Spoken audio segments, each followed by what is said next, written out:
আসসালামু আলাইকুম রহমতুল্লাহি ওবরকাতুহু। সম্মানিত দর্শক, বাংলাদেশের রাজনীতিতে আওয়ামী লীগের অপরিহার্যতা কিংবা ধরুন অপ্রয়োজনীয়তা, অপাংক্তেয়তা, আপনি নেতিবাচক বলেন, ইতিবাচক বলেন, কোনো অবস্থাতেই দৈনন্দিন যে রাজনীতির আলোচনা, সেই আলোচনা থেকে আওয়ামী লীগকে বাদ দেওয়া যাচ্ছে না। জামাতের নেতৃত্বাধীন ১১টি দল এবং বিএনপির নেতৃত্বাধীন যে দলগুলো এই মুহূর্তে রাষ্ট্র ক্ষমতায় আছে, সবাই মিলে প্রাণান্ত চেষ্টা করছে আওয়ামী লীগের নামটি যেন জনগণ না নেয়। আওয়ামী লীগকে কালার করার জন্য, আওয়ামী লীগকে অপদস্থ করার জন্য, ছোট করার জন্য যা ইচ্ছা তাই তারা করে যাচ্ছে। কিন্তু এ যেন এক অদ্ভুত নিয়তির খেলা। সরকার এবং বিরোধী দল যত বেশি চেষ্টা করছে, আওয়ামী লীগ তত বেশি মানুষের কাছে প্রাসঙ্গিক হয়ে যাচ্ছে। আলাপ আলোচনায় পথে ঘাটে মাঠে রাস্তায় যেখানে আলোচনা হচ্ছে, সেটা বিদ্যুৎ নিয়ে হোক, ভাঙাচোরা রাস্তা নিয়ে হোক, কর্মসংস্থান নিয়ে হোক, আইনশৃঙ্খলা নিয়ে হোক, ঘুরে ফিরে মানুষ আওয়ামী লীগের কথা বলছে। আবার যখন আওয়ামী লীগের নাম আসছে অপরিহার্যভাবে, সেখানে শেখ হাসিনার নাম চলে আসছে কয়েকটা কারণে। আমাদের দেশে পারিবারিক রাজনীতি, সেই পারিবারিক রাজনীতিতে দুটো পরিবার রাজনীতিতে মোটামুটি সেটেল হয়ে গেছে। একদিকে শেখ পরিবার, অন্যদিকে জিয়া পরিবার, অর্থাৎ বঙ্গবন্ধু পরিবার, আর অন্যদিকে জিয়া পরিবার। তো সেক্ষেত্রে বঙ্গবন্ধু পরিবারে শেখ হাসিনার যে বিকল্প নেতৃত্ব, সেই বিকল্প নেতৃত্বটা এখনো পর্যন্ত গড়ে ওঠেনি। তো তিনি হয়তো প্রকৃতির নিয়মে মারা যাবেন, মারা যাওয়ার পর নতুন কেউ আসবে। যেমন যতদিন বেগম জিয়া ছিলেন, তারেক রহমান সাহেব অনেক কিছুই হ্যান্ডেল করেছেন, কিন্তু মানুষের মন মানসিকতা আসলে বেগম জিয়া যতদিন হাসপাতালে এমনকি অচেতন অবস্থায় ছিলেন, মানুষের চিন্তা চেতনা কিন্তু বেগম জিয়াকে কেন্দ্র করেছিল। তিনি হবেন প্রধানমন্ত্রী, তিনিই হবেন রাষ্ট্রপতি, ওই চিন্তা করে কিন্তু বিএনপির নেতাকর্মীরা নিজেদেরকে ঐক্যবদ্ধ রেখেছে। কিন্তু তিনি তার ইন্তেকালের পর তারেক রহমান সাহেব চলে আসছেন, পারছেন কি পারবেন না বা কতটুকু যোগ্য সেটা পরের বিষয়। কিন্তু সেই যে পরিবারতন্ত্র, সেই পরিবারতন্ত্রের ধারাবাহিকতায় এসে তিনি এভাবে বসলেন। কিন্তু যতদিন পর্যন্ত বেগম জিয়া ছিলেন, ততদিন পর্যন্ত পূর্ণকালীন একেবারে অ্যাক্টিং চেয়ারপারসন হওয়া সত্ত্বেও দলের মধ্যে তার কিন্তু প্রভাব ছিল, কিন্তু সার্বজনীনতা ছিল না, ইউনিভার্সালিটার ছিল না, বিশ্বজনীন ছিল না। ওখানে ঘুরে ফিরে বেগম জিয়ার কথাই আসতো। এখন তো একই অবস্থা। ধরুন আপনি রাহুল গান্ধী বা প্রিয়াঙ্কা গান্ধীর মতো জয় এবং পুতুল, এই দুজন আছেন। পুতুলের বাইরে আপনি শেখ রেহানার যে অংশটা আছে, সেটা আপনি ববি ধরেন, রূপন্তী কিংবা টিউলিপ সিদ্দিকী, যাদেরকে ধরেন না কেন, মানে তারা যথেষ্ট মেধাবী, রাজনীতিতে পরিপক্ক এবং বলতে গেলে বাংলাদেশের নেতৃত্ব দেওয়ার মতো সমস্ত প্রজ্ঞা তাদের আছে, কিন্তু তারা ওটাকে নিয়ে বাহাদুরি করা, ফ্রন্ট লাইনে আসা, এই কাজগুলো তারা করছেন না, ইনক্লুডিং রেহানা সহ। তো শেখ হাসিনাকে আমরা চিনি, জয়কে আমরা চিনি, ইভেন শেখ রেহানাকে আমরা চিনি, কিন্তু শেখ রেহানার কোনো বক্তব্য আমরা তাকে নিয়ে সন্দেহ করি, সে এটা করেছে, ওটা করেছে, সে বাংলাদেশে এই অপকর্মের সাথে জড়িত, ওটার সাথে জড়িত, এই শেখ রেহানা গ্রুপ আছে, ইত্যাদি ইত্যাদি, এগুলো আমরা বলি।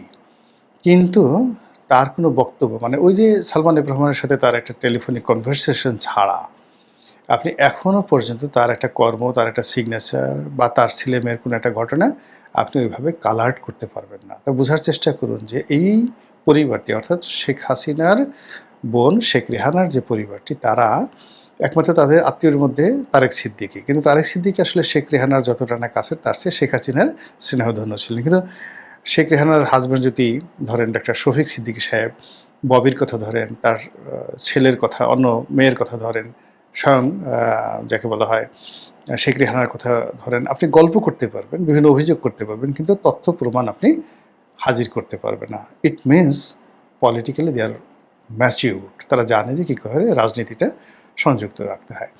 অন্যদিকে ধরুন শেখ হাসিনা, এখন শেখ হাসিনার যে দুটি সন্তান সজীব ওয়াজেদ জয়, আমি আগে বেশ কয়েকবার ভিডিওতে বলছি যে সে হার্ভার্ড থেকে গ্রাজুয়েশন করেছেন, আমেরিকাতে পড়াশোনা করেছেন, বঙ্গবন্ধুর নাতি ডক্টর ওয়াজেদের সন্তান।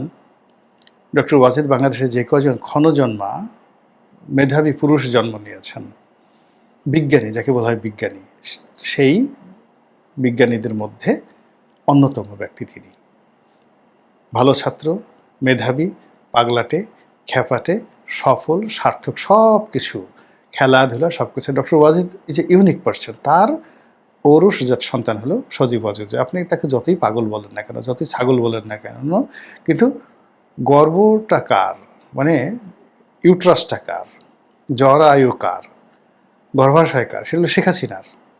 তো কাজেই ওই শেখ হাসিনার গর্ভাশয় থেকে তো ছাগল বের হবে না, ওটা শেখ হাসিনার মতোই বের হবে। আবার শেখ হাসিনা কার উরসে? বঙ্গবন্ধুর উরসে।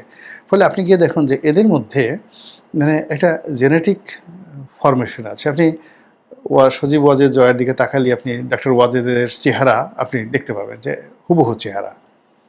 তার এখনকার ছবি আর তার বাবার ছবি দেখবেন হুবহু চেহারা। আবার শেখ হাসিনাদের দিকে যদি তাকান দেখবেন যে তার চেহারা আর বঙ্গবন্ধুর চেহারা, বেগম মুজিবের চেহারা এক। মানে এরা জেনেটিক্যালি এই ঐতিহ্যটা ধারণ করেছেন।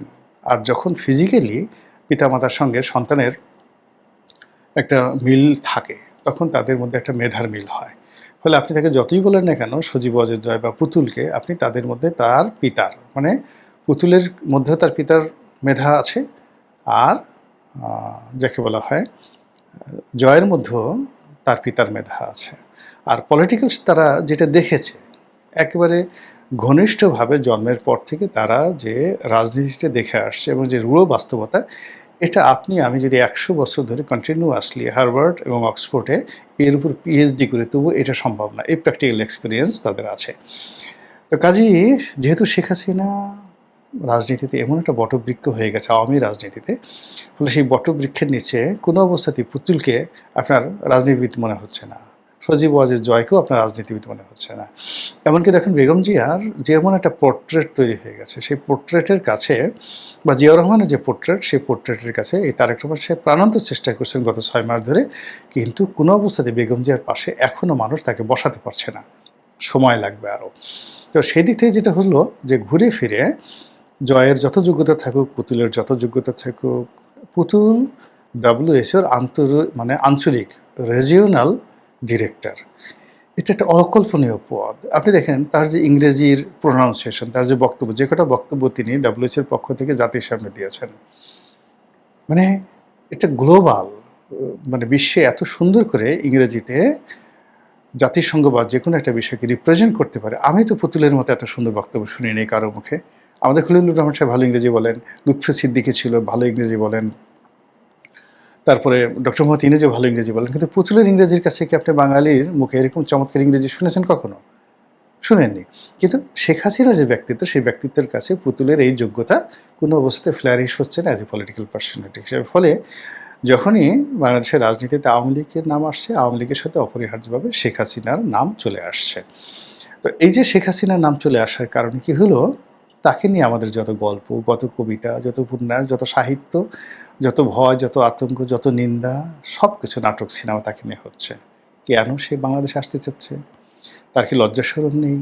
আমরা তাকে ধরবো, হ্যান্ডকাপ পরিয়ে আনবো, তাকে আইনের শাসনে অধীন তাকে বিচার করব। কেউ কেউ বলছে তাকে এয়ারপোর্টে ফাঁসিতে লটকানো হবে, কেউ বলছে তাকে এয়ারপোর্ট থেকে এনে তারপর জেলখানাতে ঢুকিয়ে ফাঁসিতে দেওয়া হবে, কেউ বলছেন তাকে পূর্ণ আইনি নিরাপত্তা দেওয়া হবে, কেউ বলছে দূর দূর রাখো, সে আসবে না।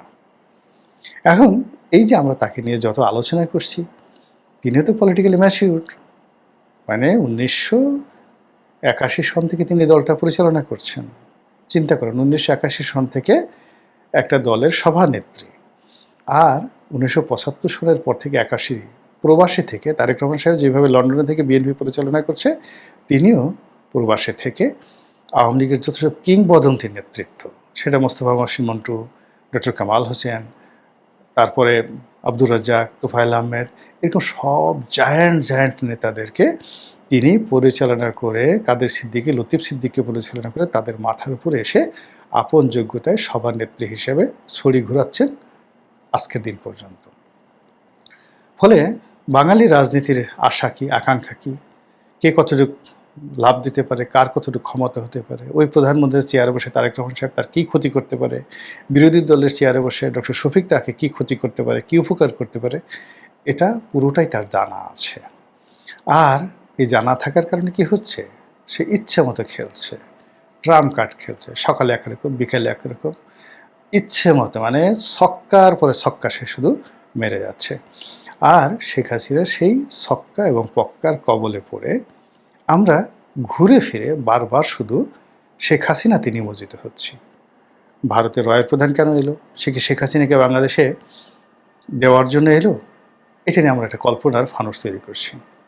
আমরা ফানুস তৈরি করছি, ভারত বলার চেষ্টা করছে বা ভারত বলছে যে আমরা কি শেখ হাসিনাকে এমনি এমনি নিয়েছি? তোমরা তো আমাদেরকে হেলিকপ্টারে করে, প্লেনে করে, সামরিক বিমানে করে আমাদের দেশে পাঠিয়েছো, কাজেই তোমরা আবার সামরিক বিমান পাঠাও, ওইভাবে সিকিউরিটি দাও, সেফটি সিকিউরিটি দাও, আমরা শেখ হাসিনাকে তোমাদের কাছে দিয়ে দেবো। এই ধরনের কোনো কথা ভারত বলেনি, কিন্তু আমরা বানিয়ে বানিয়ে এই কথাগুলো কিন্তু বলছি। এবং ভারত থেকে যখনই কোনো লোক আসছে, আমরা বলার চেষ্টা করছি যে ওই যে লোকটা যে আসছে সে মূলত শেখ হাসিনা বাংলাদেশে কিভাবে আসবে, নিরাপদে থাকবে, এই সমস্ত বিষয়ে আলোচনা করার জন্য সে আসবে। আবার বাংলাদেশ থেকে যখন খলিলুর রহমান সাহেব যাচ্ছেন, অন্য কোনো সরকারি কর্মকর্তা যাচ্ছেন, ইভেন তারেক রহমান সাহেবের যাওয়ার যে পসিবিলিটিস যেটা তৈরি হয়েছে, সেখানেও আমরা কিন্তু একটা কল্পনা ফানুস তৈরি করে ফেলছি যে ওখানে কী করে গেলে মোদি তার হাতটা ধরবে, ধরে গিয়ে তাকে শেখ হাসিনার সঙ্গে হাতে হাত মিলিয়ে দেবে এবং সেখানে আওয়ামী লীগের সাথে, বিএনপির সাথে, শেখ হাসিনার সাথে, তারেক জিয়ার সাথে একটা সম্পর্ক হয়ে যাবে। হায় হায় হায়, কী হবে? এই যে আমাদের একটা কল্পনার ফানুস, এটা মূলত আমাদের আতঙ্ক থেকে, আমাদের ভয় থেকে, আমাদের প্রেম থেকে, আমাদের ভালোবাসা থেকে এই জিনিসগুলো আসে। ২ নম্বর হলো যে যখন আপনি যে কোনো একটা বিষয়ে ভয় পাবেন, সেটা আপনার জীবনে একবারের জন্য হলেও ঘটবে, স্বপ্নে হলেও আপনার জন্য ঘটবে, যেটাতে খুব বেশি ভয় পাবেন, যে বিষয়টি আপনি অ্যাভয়েড করতে চাইবেন, সেটা আপনার ঘাড়ের উপর পড়বেই। আর যাকে আপনি ভালোবাসবেন, পেতে চাইবেন, তাকে বাস্তবে না পেলেও স্বপ্নে আপনি তাকে পাবেনই। কাজে এই যে শেখ হাসিনাকে নিয়ে আমরা যে যার অবস্থান থেকে মাতামাতি করছি,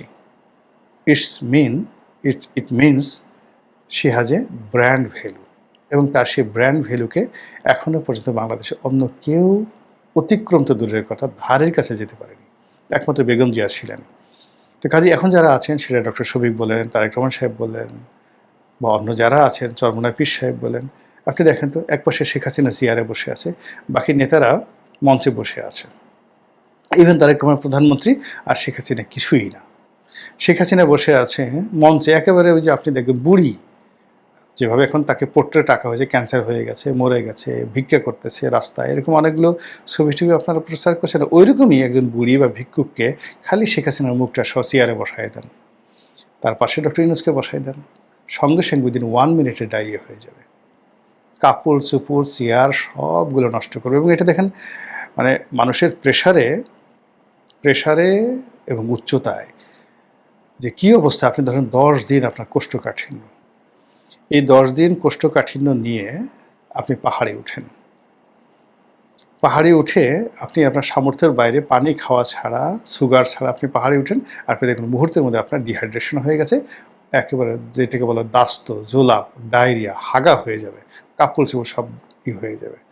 তো এইরকম শরীর যখন কোনো ভার বহন করতে পারে না, মন যখন কোনো আতঙ্ককে আর ধারণ করতে পারে না, মস্তিষ্ক যখন কোনো ভয়কে ধারণ করতে পারে না, তখন তার শরীরের মধ্যে, পেটের মধ্যে যত আবর্জনা আছে, দেখবেন যে আমরা ভয় পেলে আমাদের নাক দিয়ে সর্দি বের হয়ে যায়, কথা বলতে গিয়ে আবেগ উত্তেজনায় অনেক সময় কফ বের হয়ে যায়। 1 সপ্তাহের মধ্যে আপনি কাশেন নাই, কিন্তু সেদিন আপনার কাশি বের হবে। আনন্দে মানুষ হাসতে হাসতে চোখের পানি, নাকের পানি এক করে ফেলে। মসজিদে নামাজ পড়তে যান, সেটা পিছনে বাচ্চা ছেলে একটু দুষ্টামি করতেছে, হাসি দিছে, আপনি বুড়া মানুষ, 80 বছর, আপনাকে ওই দিন হাসতে হবেই, কুটকুট করে হাসতে হবে। আবার হেসে ওই যে আপনি যে হাসছেন, এটা এসে আবার আপনার স্ত্রীর কাছে বলতে হবে। এই হলো হিউম্যান সাইকোলজি।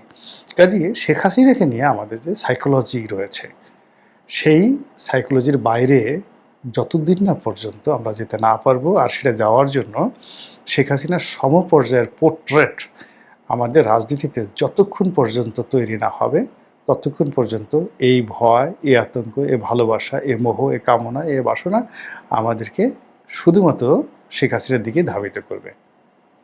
মহান আল্লাহ ভালো জানেন আমাদের তকদির কী আছে। আল্লাহ আমাদের সবার কর্মে, চিন্তা, চেতনায় বরকত দান করুন। আসসালামু আলাইকুম রহমতুল্লাহি ওয়া বারাকাতুহু।